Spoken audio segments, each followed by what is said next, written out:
अस्सलाम वालेकुम रहमतुल्लाहि व बरकातुहू। मैं हूँ ज़ुनैर अंबर और आज हम बात करेंगे मियाँ बीवी यानी शौहर और बीवी के हुकूक और फ़राइज़ के बारे में।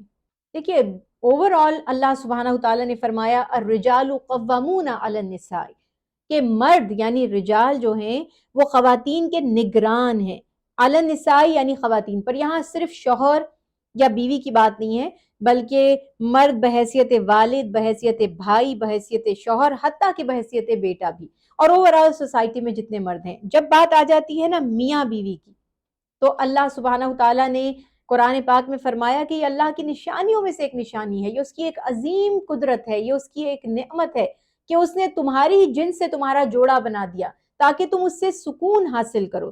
तो मियाँ बीवी एक दूसरे के लिए बाइस राहत और सुकून है। और अगर मैं जनरल बात करूं तो कुरान पाक से और तालीमात मुस्तफ़ा सल्लल्लाहु अलैहि वसल्लम से पता चलता है कि दोनों के हुकूक और फराइज इक्वल हैं। देखिए, इसमें कोई सुपीरियर या कोई इंफीरियर नहीं है, इनफैक्ट ग्राउंड्स अलग अलग हैं।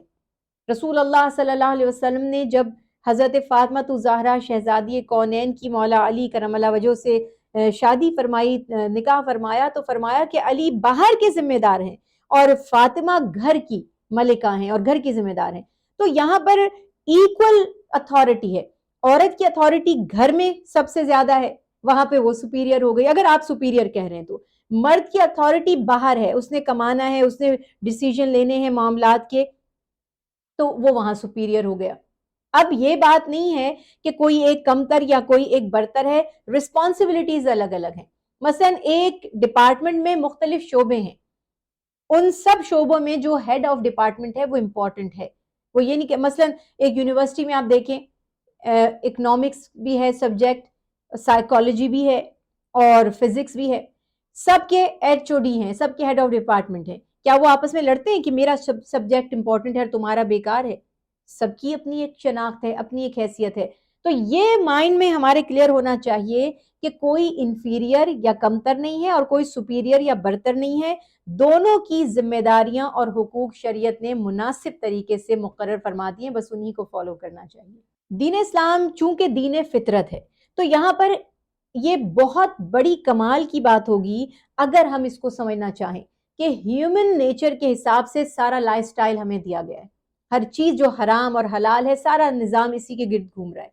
इसी ह्यूमन नेचर को मद्देनजर रखते हुए अल्लाह सुब्हानहू तआला ने कमाने की, अर्न करने की, चाहे वो बिजनेस के थ्रू हो, चाहे वो मजदूरी के थ्रू हो, चाहे वो जॉब्स मुलाजमत के थ्रू हो, वो कमाने की जिम्मेदारी मर्द को दी, औरत को नहीं दी।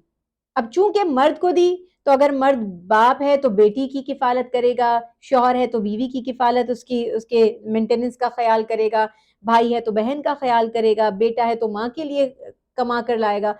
तो औरत को चूंकि रिस्पॉन्सिबिलिटी नहीं दी गई, अब ये उसके लिए ऑप्शनल है, या समटाइम्स ऐसे सर्कमस्टांसेस बन गए कि औरत कमाने लगी, तो उस सूरत में चूंकि वो जिम्मेदार नहीं थी, उसके ऊपर लाजिम नहीं था कि उसने कमाकर अपने घर वालों को खिलाना है, तो इस पॉइंट ऑफ व्यू से औरत की या बीवी की, वाइफ की जो अर्निंग है, उसके ऊपर उसका अपना हक है। उसके हक के सिवा वो अगर शौहर को या बच्चों को देना चाहे, कुरान से साबित है। मेहर की भी बात यही थी कि मेहर अगर बीवियां तुम्हें खुद खुशी से दे दें, जो तुमने उनको दिया था, तो तुम उसमें से खाओ पियो तो कोई हर्ज नहीं है। तो बीवी से शौहर तकाजा नहीं कर सकता, उसको बाउंड नहीं कर सकता कि जो तुमने कमाया मेरे हाथ पे ला के रखो, मगर बीवी शौहर से तकाजा कर सकती है कि जो तुम कमाते हो मुझे उसमें से दो, क्योंकि बीवी डिपेंड कर रही है शौहर के ऊपर, मगर शौहर फाइनेंशियली बीवी पे डिपेंड नहीं करेगा अकॉर्डिंग टू आवर रिलीजन। हमारे दीन की मैं आपको बात बता रही हूँ। सोसाइटी में जो कुछ हो रहा है वो तो बिल्कुल खैर एक अलग बात है, लेकिन शरीयत में औरत यानी वाइफ जो कुछ कमाएगी उसके ऊपर उसका अपना हक है, वो चाहे तो जिस तरह मर्जी उसे खर्च करे। देखिए, जब हम ये बात करते हैं ना कि सास की खिदमत बहू पे फर्ज नहीं है, तो यहाँ मैं कुछ प्रैक्टिकली भी चीजें बताती हूँ आपको कि वो लड़की जो अपनी माँ की खिदमत करते करते अपने मैके से ससुराल तक आ गई है, तो उसके अंदर ये एहसास तो जरूर होगा कि बुजुर्गों की खिदमत या एक माँ की खिदमत, जो चाहे उसकी माँ है या उसके शौहर की माँ है, उसकी अहमियत क्या है। बाकी पाबंदी जो है शरन, इस्लाम में जो निकाह का कॉन्सेप्ट है ना, कि एक मर्द की जब एक औरत से शादी हो जाती है, तो वो औरत, वो वाइफ उसके लिए आती है। उसका काम है कि अपने शौहर की खिदमत करे, अपने शौहर के आराम का, खाने पीने का, اس کی ضرورتوں کا خیال کرے، کسی اور کی وہ ذمہ دار یعنی رسپانسبل نہیں ہے۔ لیکن اب بات یہ ہے کہ جس طرح ہمارے گھروں کا نظام ہے، میں یہ بات ضرور کلیئر کرنا چاہتی ہوں، میں نہیں چاہتی کہ میری اس بات سے کہیں کوئی فتنہ پیدا ہو۔ دیکھیے، اگر ایک خاتون، میں اپنی والدہ کو چھوڑ کر آ گئی ہوں، اب میری والدہ کے پاس کون ہے؟ میری بھابھی ہیں، تو کیا میں اپنی بھابھی سے یہ توقع کروں کہ وہ میری ماں کا خیال نہ کرے؟ انسان یہی چاہے گا نا کہ وہ میری ماں کا خیال کر لیں، مجھے ریپرزینٹ کر لیں، کیونکہ میں ان کے پاس نہیں ہوں۔ تو فتویٰ یا شرع کا جو مسئلہ ہے وہ تو یہ ہے کہ بیٹا ماں کی خدمت کرے، لیکن بیٹا کیسے خدمت کرے گا اگر وہ جابز پر ہوگا یا گھر سے باہر ہوگا؟ تو واجب یا فرض نہیں ہے، مگر آپ اس بات کو اچھی طرح سمجھ سکتے ہیں کہ اگر آپ اپنی ساس کی خدمت کریں گے تو اللہ سے امید رکھیں آپ کی بہو بھی آپ کی خدمت کرے گی، آپ کی بھابھی بھی آپ کی والدہ کی خدمت کرے گی، ورنہ شرعاً کوئی پابندی نہیں ہے۔ ساس کی خدمت بہو پر واجب یا فرض نہیں ہے، بلکہ بیٹے پر ہی اپنی والدہ کی خدمت فرض ہے۔ بعض بیٹے خود کبھی بھی نہیں پوچھتے ماں کو، لیکن بہو آ جاتی ہے تو چاہتے ہیں کہ یہ ماں کی غلام بن کر رہے اور اس کی ملازمہ بن جائے، تو یہ نظریہ بہت ہی زیادہ غلط ہے اور ظاہر ہے کہ اس کی اصلاح ہونی چاہیے۔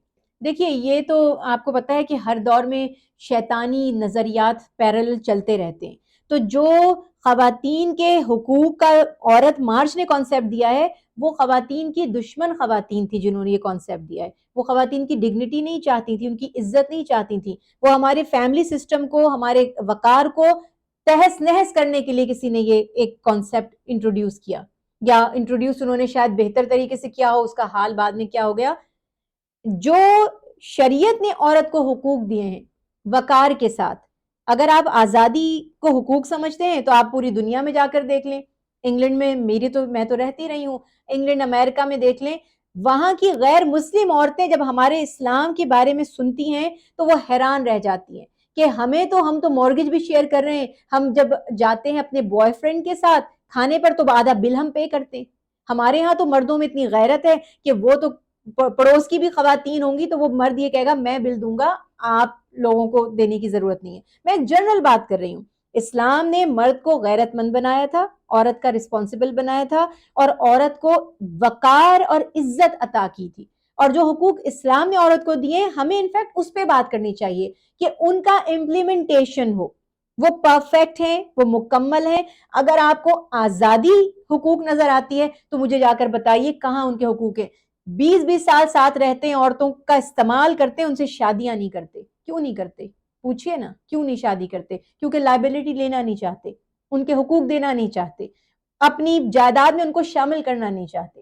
تو کبھی کبھی کہتے ہیں نا all that glitter is not gold، کہ جو چیزیں آپ کو آزادی کے نام پہ ڈیکوریشن پیس عورت کو بنا دیا کہ لوگ ان سے فائدہ تو اٹھائیں مگر ان کا کوئی حق ادا نہ کریں، انہیں عزت نہ دیں، وقار نہ دیں، تحفظ نہ دیں۔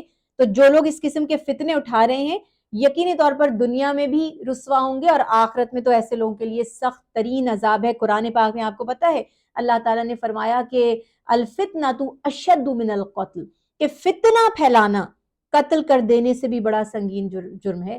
کہ ایک اسلامک اسٹیٹ جو کانسیپٹ ہمیں دے رہی ہے سکون کے ساتھ حقوق اور فرائض کا جو بیلنس دے رہی ہے، اس میں آپ نئے نظریات لا کر اس سے لوگوں کو اکسائیں اور ان کو ڈیگریڈ کرنے کے لیے سڑکوں پر لے آئیں، اور وہ بے وقوف نادان لوگ سمجھ رہے ہوں کہ یہ ہمارے حقوق کی بات کر رہے ہیں، تو انہیں خود سمجھنا چاہیے کہ ان کا وقار اور ان کی عزت کس میں ہے۔ یقین جانیے کہ جو فطرت سے بغاوت کرتا ہے، اور فطرت میں کہتی ہوں اسلام ہے، اسلام فطرت ہے، اور جو فطرت سے بغاوت کرتا ہے وہ دنیا میں بھی رسوا ہوتا ہے اور آخرت میں بھی اس کے لیے بہت سخت عذاب ہوگا۔